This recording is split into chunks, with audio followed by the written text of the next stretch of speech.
Class 8 students, next chapter है science का force and pressure. उसके बाद उसका जो अगला है वो फ्रिक्शन है, तो उसको भी हम इसमें इंक्लूड करके तीनों को आज एक्सप्लेन कर देंगे। आप बहुत अच्छे से समझिएगा। फोर्स क्या है, इसकी डेफिनेशन लिखी जाती है अ पुश और पुल। फोर्स इज अ पुश और पुल।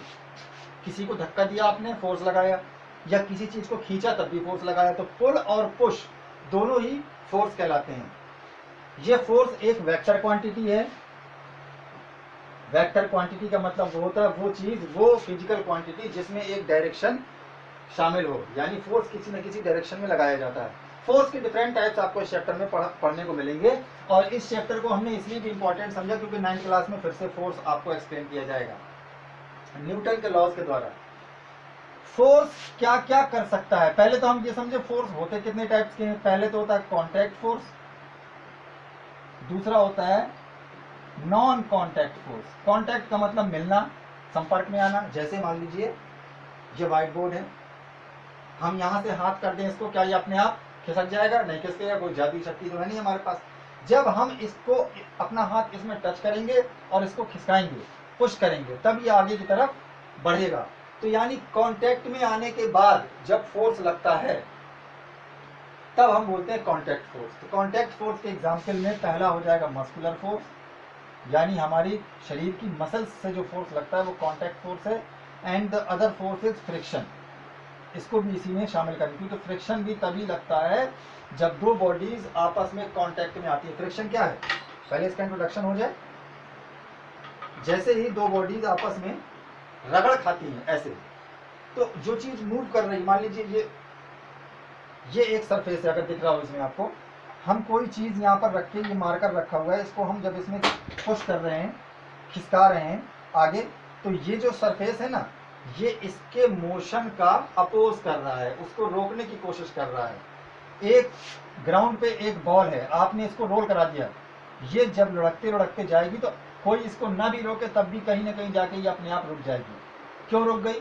इसका मतलब कोई ना कोई फोर्स इसमें लग रहा था जो इसकी स्पीड को कम कर रहा था, इसको रोक रहा था। उसी फोर्स को फ्रिक्शन कहते हैं। Friction is a force which opposes the motion, ये मोशन को अपोज करता है। तो कांटेक्ट फोर्स मतलब जहां दो बॉडीज आपस में कांटेक्ट में आए, एक दूसरे में टच हो, यानी मस्कुलर फोर्स हमारे शरीर से या किसी एनिमल के शरीर से लगाया गया फोर्स, जैसे घोड़ा गाड़ी खींचता है तो वो भी मस्कुलर फोर्स लगाता है। और दूसरा है फ्रिक्शन। नॉन कॉन्टैक्ट फोर्सेज वो फोर्सेज होते हैं जहां पर दो बॉडीज कांटेक्ट में आए बिना दूर से ही एक दूसरे पर फोर्स एक्सर्ट कर सकें। जैसे मैग्नेटिक फोर्स, आप दो मैग्नेट पास में लाएं, नॉर्थ पोल और इसका साउथ पोल, ये दोनों एक दूसरे को क्या करेंगे? अट्रैक्ट करेंगे, दूर से ही अट्रैक्ट करने लगेंगे। या दोनों के साउथ पोल अगर आप लाएं तो क्या करेंगे? ये रिपेल करेंगे, एक दूसरे से दूर हटेंगे। या नॉर्थ लाएं तो भी रिपेल करेंगे। तो बिना कांटेक्ट में आए फोर्स हमको महसूस हुआ, ये नॉन कांटेक्ट फोर्स है। इसी तरह से इलेक्ट्रोस्टैटिक फोर्स, ये भी नॉन कांटेक्ट है। इलेक्ट्रोस्टैटिक माने जब चार्जेस, दो तरह के चार्ज होते हैं ना, पॉजिटिव और नेगेटिव। जब चार्ज ट्रांसफर होता है, इलेक्ट्रॉन ट्रांसफर होते हैं, तो दो तरह के चार्जेस वहां पाए जाते हैं, पॉजिटिव और नेगेटिव। बिना कांटेक्ट में आए ही पॉजिटिव को रिपेल करेगा, नेगेटिव को रिपेल करेगा, यानी दूर फेंकेगा। और अगर पॉजिटिव नेगेटिव पास में लाएंगे तो अट्रैक्ट करेगा। इसका एक्सपेरिमेंट एक एक्टिविटी के द्वारा बुक में समझाया जाता है बच्चों को। आप अपने ड्राई हेयर में, सूखे बालों में जब कंघा फेरते हैं ना 3-4 बार, तो वो जो आपका कंघा है उसमें नेगेटिव चार्ज आ जाता है। इसलिए आ जाता है क्योंकि आपके बालों से जो इलेक्ट्रॉन से वो ट्रांसफर हो गया कॉम्ब में, कंघे में। उसके बाद कागज के छोटे छोटे टुकड़े जो हैं वो अगर आपने रख दिए हैं और उस घिसे हुए कंघे को आप इन टुकड़ों के पास लाएंगे, तो वो जो कागज के टुकड़े हैं ना, जो पॉजिटिवली चार्ज थे, वो इसके तरफ अट्रैक्ट होंगे, खींचेंगे। तो दूर से ही इसने खींच लिया, ये भी नॉन कॉन्टैक्ट फोर्स का एग्जाम्पल है। तीसरा नॉन कॉन्टैक्ट फोर्स क्या है? Gravitational force. पूरे यूनिवर्स में जितने भी प्लैनेट्स हैं या स्टार्स हैं, वो एक दूसरे को अपनी अपनी तरफ खींच रहे हैं। ये सिर्फ अट्रैक्शनल होता है, इसमें रिपल्शन नहीं होता। सारे प्लैनेट्स एक जैसे, हमारी अर्थ हमको खींचे हुए है, ऊपर से भी कोई चीज छोड़ दी जाएगी तो वो नीचे आएगी, यानी दूर से बिना टच किए भी फोर्स लग रहा है, वो ग्रेविटेशनल फोर्स है, जिसको जनरली ग्रेविटी कहा जाता है। तो ये नॉन कॉन्टैक्ट फोर्स है। अब फोर्स के बारे में हमको समझना है कि फोर्स क्या क्या कर सकता है। Force can change the state of rest और मोशन।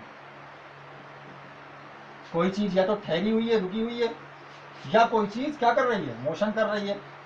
एक स्टेट होती है रेस्ट की, एक होती है मोशन की। जो चीज रेस्ट में है आप फोर्स लगा के उसको मोशन में ले आओगे, यानी फोर्स से जो स्टेट थी रेस्ट की, that has been change into motion, and which is moving already, you can stop that body by applying force. Force लगा के आप इसको रोक सकते हैं। जो मोशन में थी उसको रेस्ट में ला सकते हैं, जो रेस्ट में थी वो मोशन में ला सकते हैं। तो पहला काम फोर्स ने क्या किया, फोर्स जो है वो स्टेट ऑफ रेस्ट या स्टेट ऑफ मोशन को चेंज कर सकता है। दूसरा, force can change the speed of a moving object.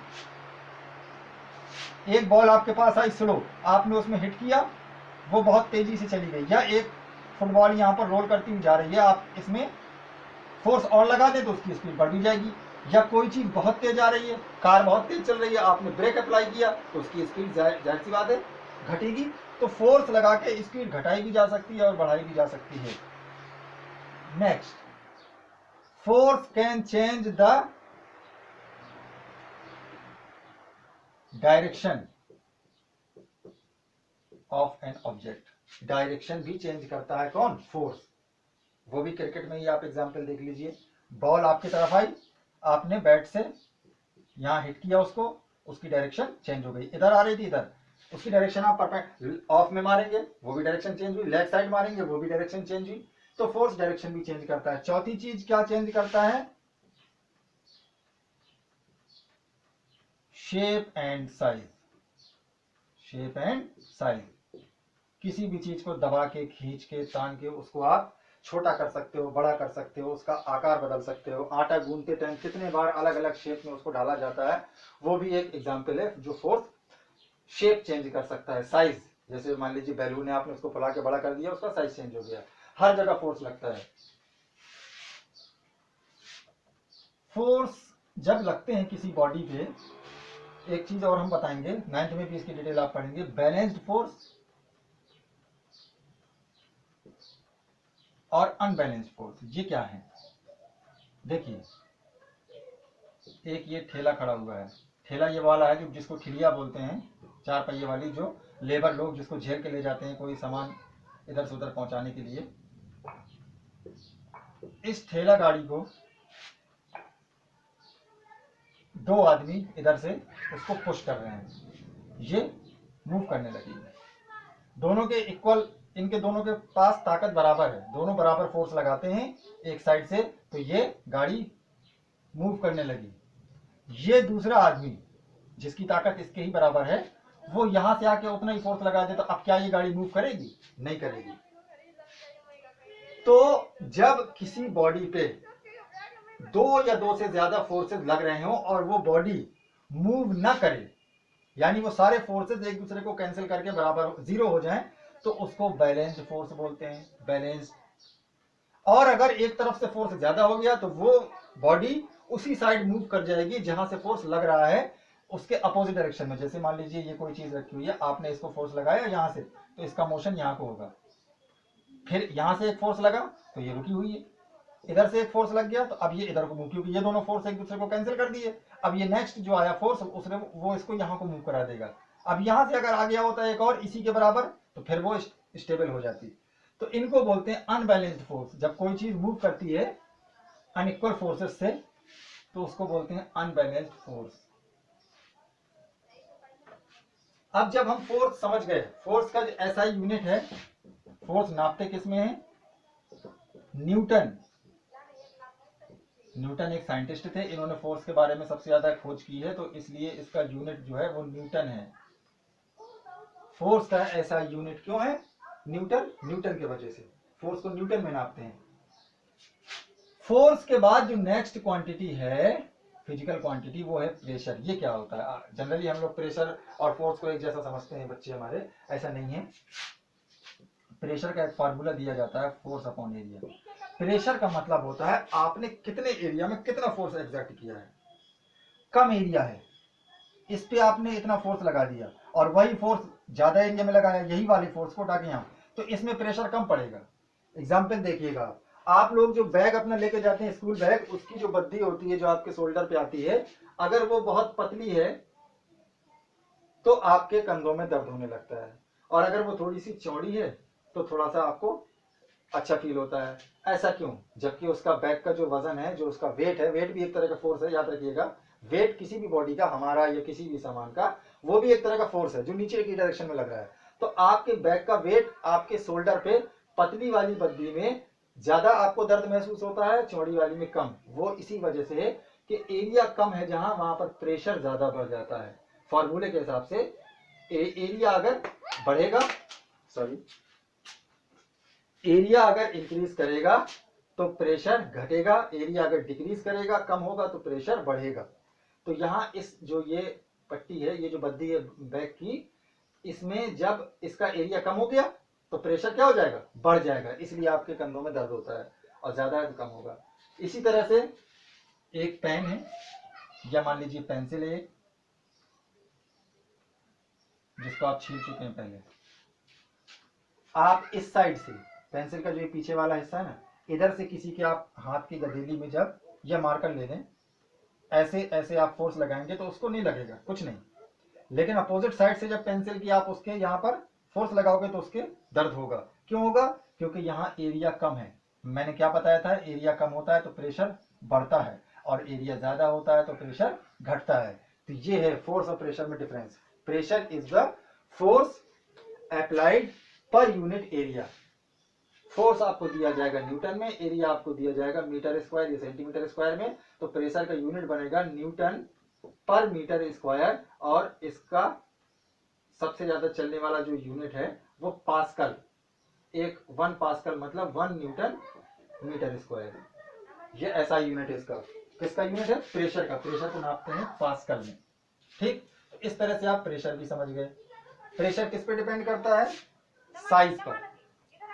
जितना कम साइज यानी एरिया जितना कम उतना ही ज्यादा प्रेशर, एरिया जितना ज्यादा उतना ही कम प्रेशर। अब उसके बाद आता है फ्रिक्शन। फ्रिक्शन आप समझ ही गए क्या है?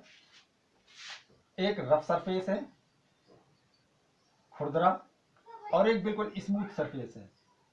आप एक लकड़ी का बॉक्स लाके रख देते हैं यहां पर, और उतने ही वेट का एक लकड़ी का बॉक्स यहां रख देते हैं। एक आदमी इसको पुश कर रहा है, एक आदमी इसको पुश कर रहा है। कौन सा वाला बॉक्स आसानी से पुश हो जाएगा, आगे बढ़ जाएगा? जाहिर सी बात है ये वाला। क्यों?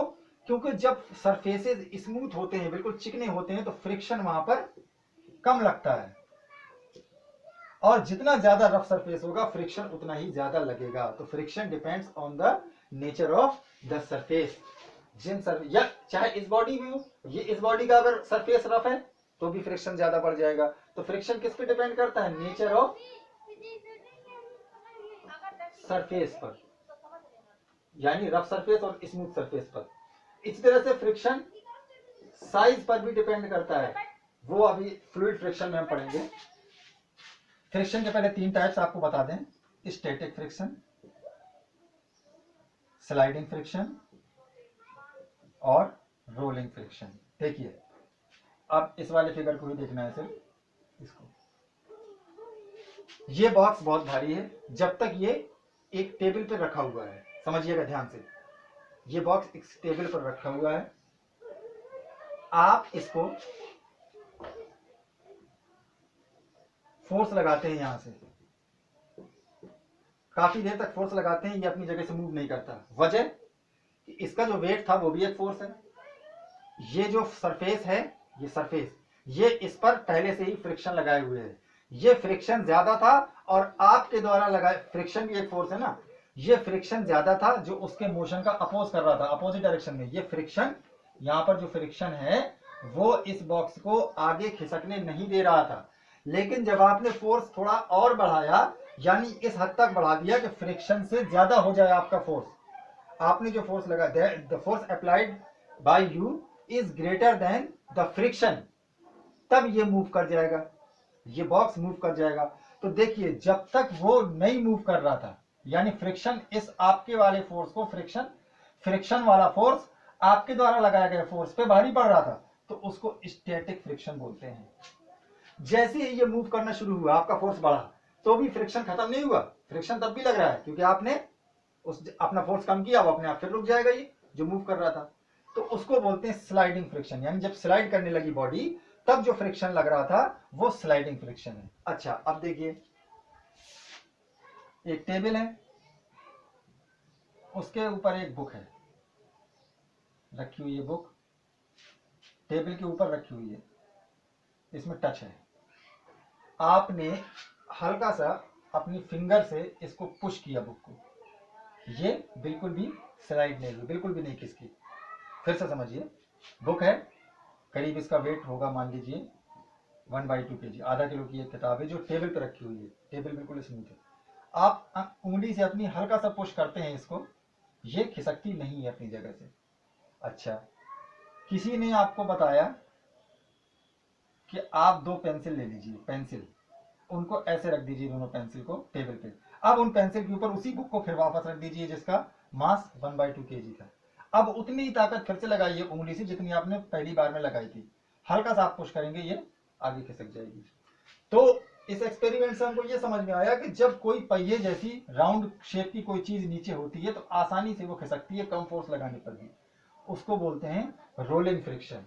ठीक है ना, एक यही बॉक्स था लकड़ी का, इसको खिसकाने में, एक प्लेन सरफेस के ऊपर इसको पुश करने में, इसको स्लाइड कराने में जितना फोर्स आपको लगाना पड़ रहा था, अगर आप उसके नीचे 4 पहिए लगा देते या 3 पहिए भी लगा देते तो बहुत कम फोर्स में ये खिसकने लगती है। इसका मतलब कि जो ये रोलिंग फ्रिक्शन था वो सबसे कम होता है, सबसे कम होता है रोलिंग फ्रिक्शन, उससे थोड़ा ज्यादा होता है स्लाइडिंग फ्रिक्शन, और सबसे ज्यादा होता है स्टैटिक फ्रिक्शन। फ्रिक्शन जैसा कि हमने बताया आपको कि डिपेंड करता है नेचर ऑफ सरफेस पे, सिर्फ सॉलिड में ही फ्रिक्शन नहीं होता, फ्लूइड में भी फ्रिक्शन होता है। फ्लूइड का मतलब होता है लिक्विड एंड गैस, इन दोनों को ही फ्लूइड बोलते हैं। फ्लूइड, लिक्विड और गैस भी प्रेशर एक्सर्ट करते हैं, फ्रिक्शन इसमें भी पाया जाता है। जब लिक्विड में, जैसे पानी के अंदर जो फिश है ना, वो या शिप होती है, शिप जब वो मूव करती हैं तो लिक्विड उन वाटर इन पे भी फ्रिक्शन लगाता है, यानी इनको बढ़ने से रोकता है। लेकिन इनकी चूंकि बनावट इस तरह से होती है जिसको स्ट्रीम लाइन बॉडी कहते हैं, स्ट्रीम लाइन बॉडी, शिप में भी ऐसी स्ट्रीम लाइन बॉडी होती है। जो फिशेज होती हैं, फिशेज ज्यादा अच्छी ड्राइंग नहीं है हमारी, लेकिन फिर भी आप लोग को समझने के लिए काफी है। जो शिप होती है या फिशेज होती हैं, इनकी भी आगे से जो बनावट है मुंह की, वो इस तरह की होती है ताकि कम से कम इन पे फ्रिक्शन लग सके, लिक्विड का जो फ्रिक्शन है वो कम से कम लग सके। ये भी स्ट्रीम लाइन बॉडी है। जो एरोप्लेन उड़ते हैं एयर में, हमने क्या बताया आपको, एयर में भी गैस में भी फ्रिक्शन लगता है, तो वो भी स्ट्रीम लाइन बॉडी होती है, हेलीकॉप्टर्स की भी और एरोप्लेन की भी। बर्ड्स जो होती हैं उनकी बॉडी भी आगे से, जो उनका जो ये चोंच वाला हिस्सा है, वो भी, कुल मिलाकर के सारा कुछ स्ट्रीमलाइन शेप है। स्ट्रीमलाइन शेप से फ्रिक्शन कम हो जाता है, फ्लूइड के द्वारा लगाया जाने वाला जो फ्रिक्शनल फोर्स है वो मिनिमम हो जाता है, तो उनको मूवमेंट में, मूव करने में आसानी होती है। ठीक है ना, तो इस तरह से फोर्स, प्रेशर और फ्रिक्शन आप समझ चुके। जो कुछ भी इसमें अभी छूटा होगा वो आप लोग एक बार बुक की रीडिंग लगाएंगे तो और आपको क्लियर हो जाएगा। मेन आपको कंसेप्ट हमने क्लियर कर दिया। ठीक है, नेक्स्ट टॉपिक अब हम एसएसटी का लेंगे, और 1857 का रिवोल्ट सबसे इंपॉर्टेंट चैप्टर होता है हिस्ट्री का, इसको हम स्टार्ट करेंगे क्लास 8 के बच्चों के लिए।